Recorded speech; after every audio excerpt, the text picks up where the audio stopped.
Today, what's really going on under the hood? Let's go down the rabbit hole.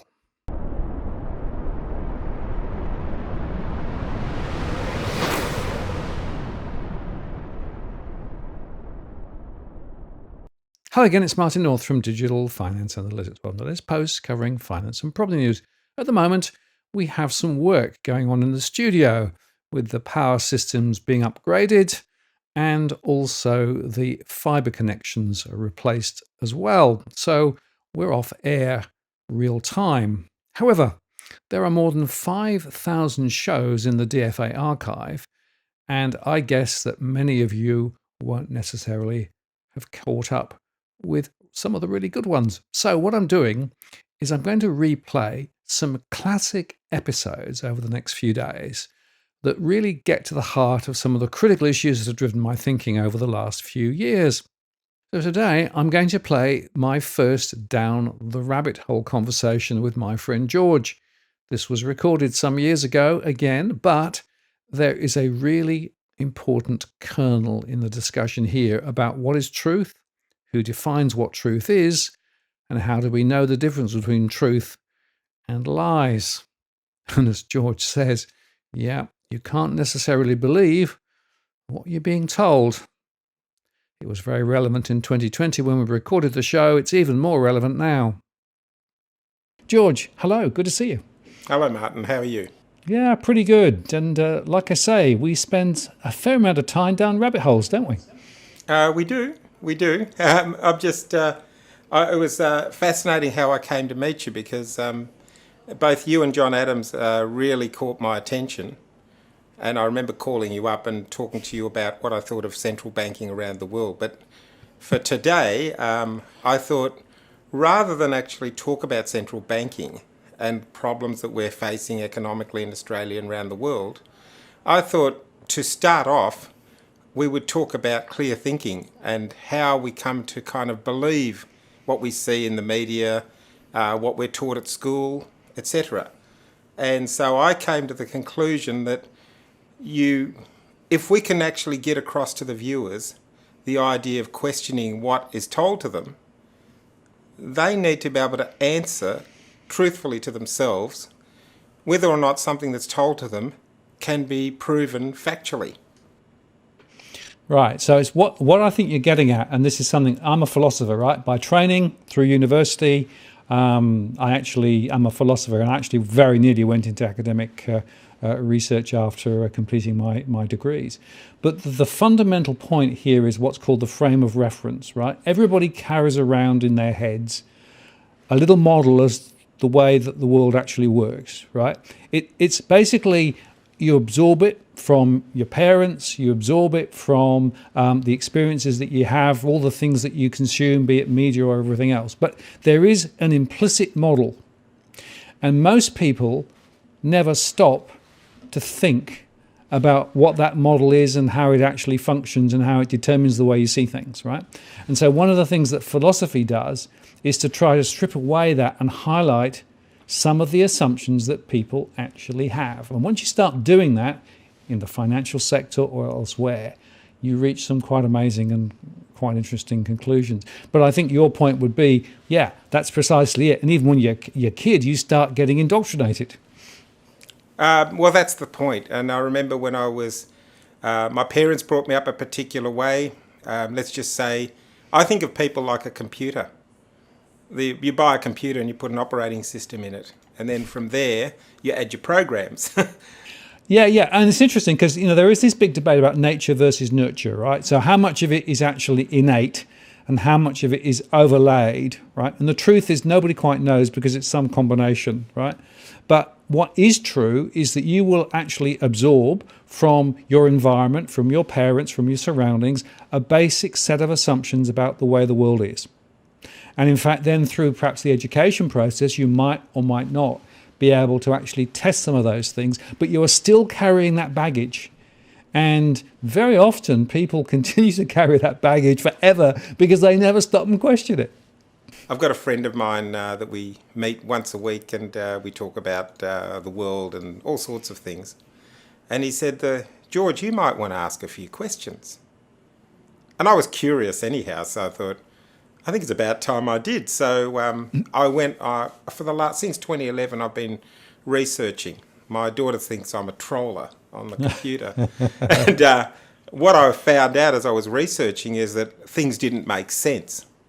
The stories told to us by our media, by our education system, they didn't make sense. And I thought, well, hang on, if they don't make sense, what's the reason behind all this? There must be a reason. So can you give me an example of something that doesn't make sense, just so people can sort of get inside your head a bit? Oh, well, okay. For example, how did the banks get to the point where they actually almost brought down the American economy in 2008? And of course, later on, the media started to report on what was going on, and we found out there was a subprime, etc.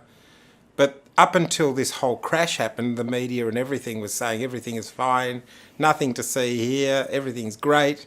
And then we have this crash. And then I thought, well, hang on a second, what just took place here? We've almost brought down the whole American economy because of a subprime situation.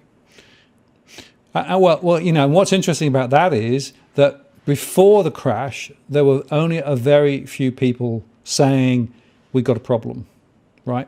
Most people within the system, be central bankers, be the media, be pretty much everybody else looking in, didn't see an issue. And in fact, I remember listening to a couple of very senior politicians in the UK talking about the longest ever boom for the financial services sector and how the UK economy was thriving on this massive financialisation, right? And that this was the future, right? And that was 6 months before the whole thing blew up. I'm not an economist. I don't understand economics. But what I see here, and I describe the situation of central banks around the world printing together. At the moment, this is what's happening around the world. And both you and John agreed with me. I thought, okay, well, I can understand that. Why isn't the media bringing this out for us to all hear? And then I started to realise, well, hang on a second, now I'm bringing into question the media. And everything I believed in the media, I'm starting to bring into question now. Can the viewers honestly tell you and me or their friends, can they prove that what they believe is factual? It's simple. Can you prove it? If somebody says banks create money, which creates jobs, which helps create businesses, etc., and they're a good thing, well, on the surface it seems that way. And of course, we're born to parents who are born to their parents who've been trained by their parents, and so on and so on. And then I know my parents, they came from a place called Cyprus in the Mediterranean. And of course they came out of a war-torn Cyprus, so they came to Australia and they said, my God, this is honey, the land of milk and honey, as the Americans would say it. And they thought, all we've got to do is just send our kids to school, they'll become lawyers and doctors, and everything will be rosy and they'll live happily ever after. And their intentions were good. The reality is that we're not all born to be lawyers and doctors and pharmacists and dentists and you name it. So anyhow, from there, so we then go to school and suddenly we've got to deal with an education system. And you go along and you learn how to read and write and you eventually get to high school and then they start talking about all sorts of things. You're going to go into economics, you're going to go into arts, you're going to become teachers, lawyers, doctors. There's a whole lot of opportunities and you're told, just go out there and study and do your best and be the best you can be at what you're doing. I thought, well, this makes sense. So what do? I look at the education system, I look around at all my friends and the world, and I say, well, what they've told us must be right because it works. I can see lawyers, I can see doctors, I can see teachers. We're all working. But then I thought, well, they didn't really give us a great deal of detail when they taught us about inflation. Inflation was taught to me like this. There's push-pull inflation and pull-push inflation. I thought, okay, so workers will ask for more money, that'll push up the prices, therefore we have inflation. Or somebody will put the price up of something, or prices around the GDP, etc., or the Australian economy will suddenly have a thing called inflation. And then, of course, workers will say, well, we need more money, and that will balance everything. And I thought, oh, that sounds sensible. And looking at the system again, you just cross-check and you look around, you go, your friends are all in agreement and you're in agreement. We're all agreeing with each other because we can see the system seems to work the way they tell us. Well, you go on a few years and you suddenly realise somewhere down the track, hang on a second, because I remember 2008 and I thought, something significant happened here. And then I thought, what happened? What happened was there was a crash, people lost, and for losers there are winners. Therefore, we've got a situation where an economic crash transfers wealth from one group to another, if the group knows. Some people might refer to this as insider trading, something that people probably heard about on your show somewhere along the line. Yeah, well, there was a guy called Michael Hudson. Don't know whether you saw that show, but I interviewed him about two weeks ago. Yeah, I mean, Michael is renowned. He's 81, I think, now. But he made that point precisely, that what's happened is, again and again, is that through a crisis, there is a wealth transference. And the wealth transference continues always towards the 1% or the 10%. In other words, the people at the top of the system, the people with all the financial resources. And what that means is that the middle class and the working class are effectively hollowed out. And he also goes on to say, and do you realise what that means? Because every time you do that, basically more and more money gets poured in at the top, as it were, and that actually leaves less and less and less for the rest of society, which is why we have very low levels of wage growth. We have significant amounts of poverty in places that you wouldn't expect to see it. So he keeps highlighting this fundamental structural discontinuity that we have based on the few versus the many. The first thing they've got to be able to do is stop and question. Yeah. They need to do that, because if they don't, then they're going to fall back to their default position, their preconceived default position, and they're not going to ask the question. No, and it's worth if you go down that, George. One of the interesting things is that the media has a frame of reference, right? They have a set of assumptions and a way of thinking about the world and a way of communicating. So not only should you be thinking about your own frame of reference, your own assumptions, but you've also got to think about those who are actually communicating to you and about the implicit assumptions that they hold as well. Well, that's true. And to give an example of that, there's a media group in the US. They own over 30% of the media across the US. And if you go on YouTube and you look them up, you'll see them making a report. And each anchor person, the newsreader, they call it, which is an anchor person, will put out the news headline for the evening news. And then they show another anchor person in another station, and then another, and before you know it, the whole screen's full of multiple images of all these people saying the same thing from different TV networks. Now, part of the reason I think that works is because most people don't go surfing through every single channel. And that so they don't have a reference, they can't see it. Unless they go searching, and let's face it, I think Australians are so busy working, trying to pay their mortgages and trying to keep up with their bills, etc., they don't have time to go and search on the internet. And when they get home, they're tired and they've got their families, and then they look forward to their weekend if they get there. And look at us now. Right now we're living through this situation around the world, this virus that we've got.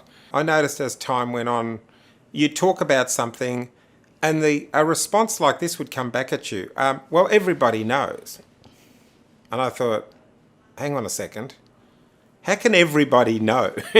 And how can we, and you're assuming that we can't, there's no need to ask questions here, just go along with what we believe and don't rock the boat. So now we get to a spot where if you do ask questions and you don't have the answers, well, it's up to you. You're going to go searching for the answers now, or you're just not going to bother. Now, there's a comedian in America called George Carlin. I don't know if you've heard of him, but he's quite popular. Check him out if you get a chance. But he goes on and he's quite derogatory of the political system, of a lot of things. And he says one thing, he says the problem with Americans today is they just don't think. Now, he's being quite broad in what he's saying, but I get what he's saying. He's saying that maybe we have a situation here where people have accepted the narrative coming from the government, from the mainstream media, and they go along with everything. We have this two-party political system majority. I mean, we've got the Greens in Australia as well, but a two-party preferred system, and you can choose red or blue, whichever colour, whatever.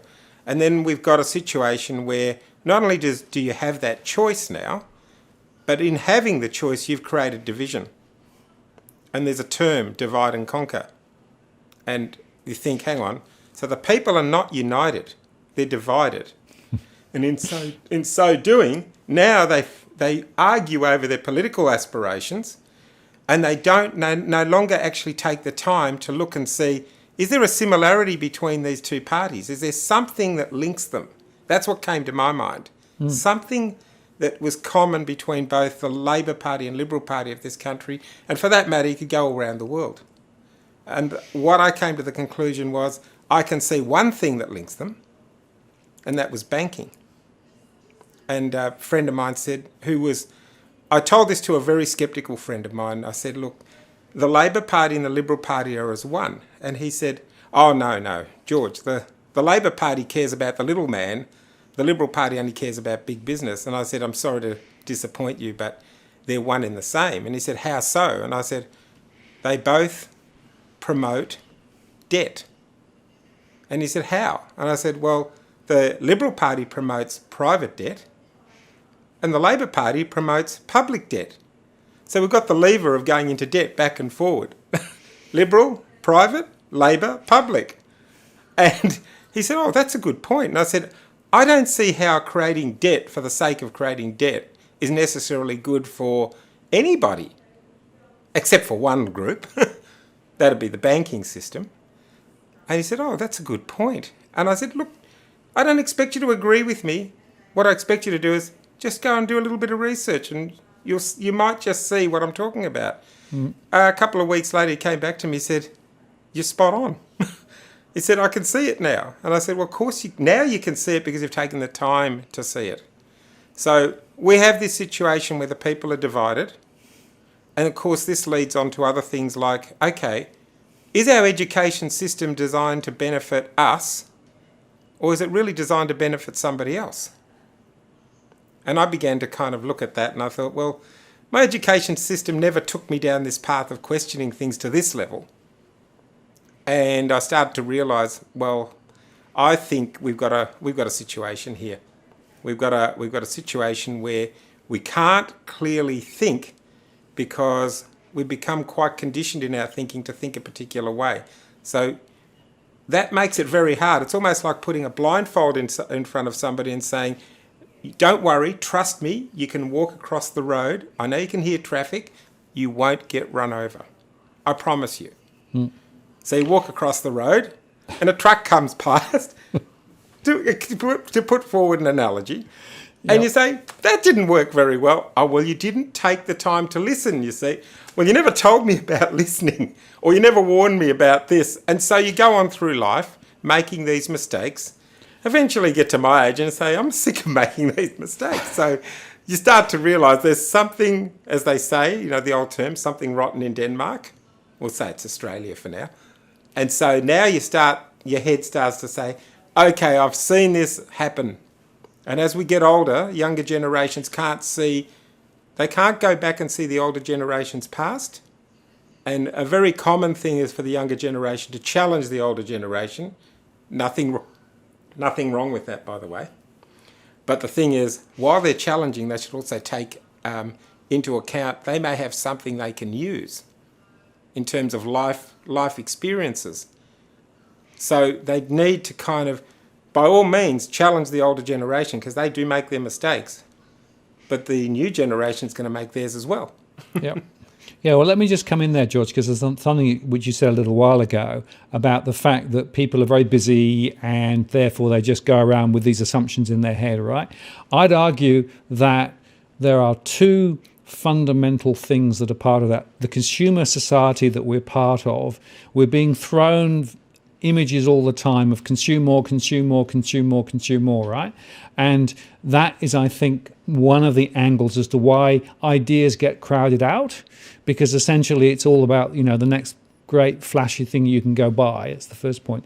The second one is, I actually think all of the streaming media and the fact that you can actually, go and submerge yourself in box sets of this or that or something else, right, means that you can actually not have time to think about the more fundamental issues, because you can actually just waste whatever time you want watching whatever box set. I actually think it's part of the story, right?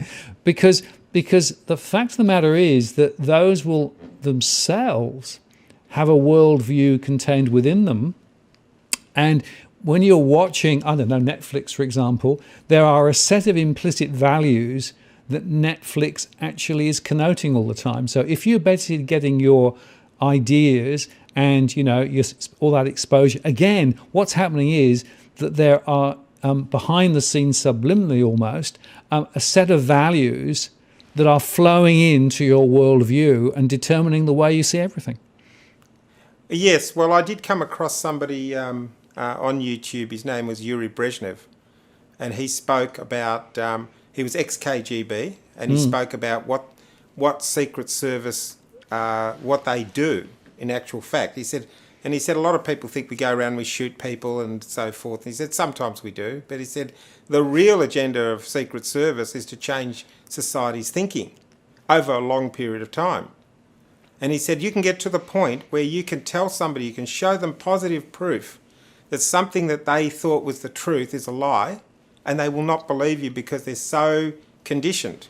Yep. That gets to the point where some of the viewers on this channel are going to be looking at this and saying, geez, these people are talking a lot of rubbish. And you say, we're not talking rubbish, we're actually asking the viewers to stop and ask questions, and then to clearly, if they can't get the answer to those questions, there's a problem. Now, yep. I can give an example. On a local radio station, ABC morning radio show, there was a man that called up about banking, told our radio host that it was creating money out of thin air. You and I do it, it's counterfeit, you go to jail. The bank does it, it has special drawing rights. And the radio host was saying, do you believe man walked on the moon? And he said, what's man walking on the moon, a 50-year-old conspiracy, got to do with the fundamental situation and fact that banks produce money out of thin air?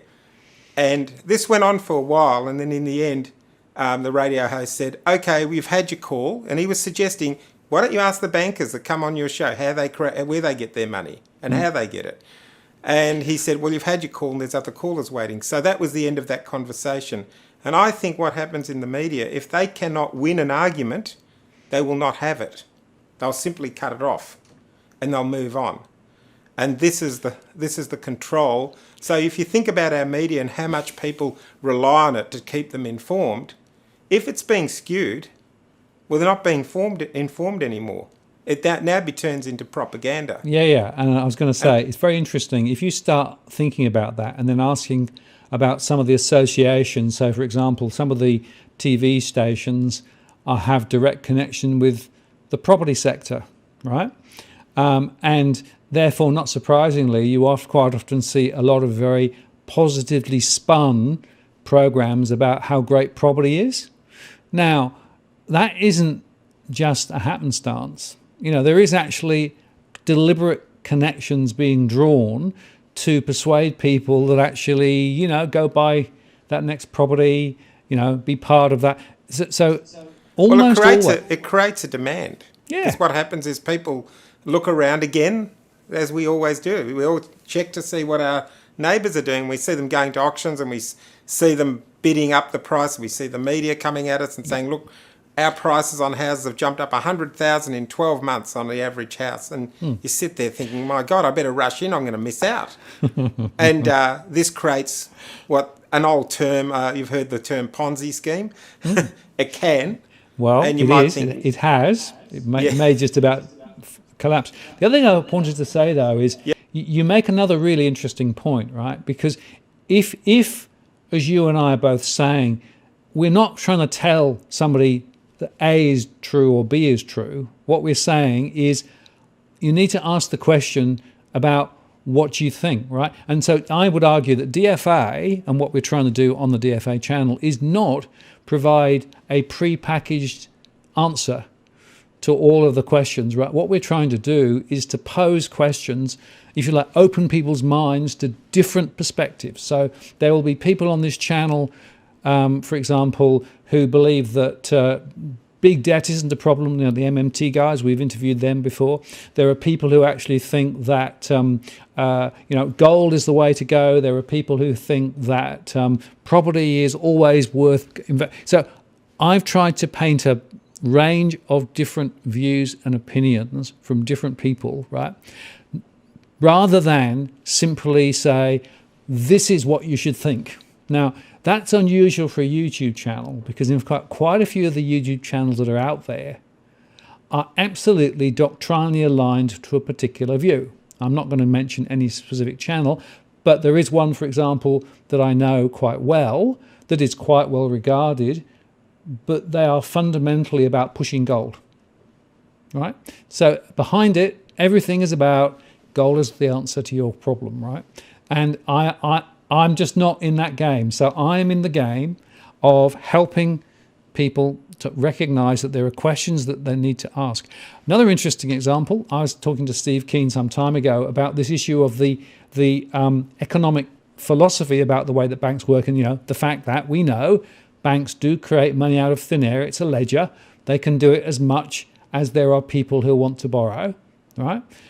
And yet he will tell you, and I've seen it too, that pretty much all of central bankers all around the world don't agree with that philosophy. They don't think debt's important. They actually say, no, debt's not important, because every time you create more debt, you create an asset on the other side of the balance sheet, and the two cancel each other out, so it's irrelevant, right? So there is a fundamental philosophical breakpoint between those 2 points. And Michael Hudson, going back to him again, he said, do you realize that economists who are not effectively in that neoliberal view, right, find it really difficult to get published?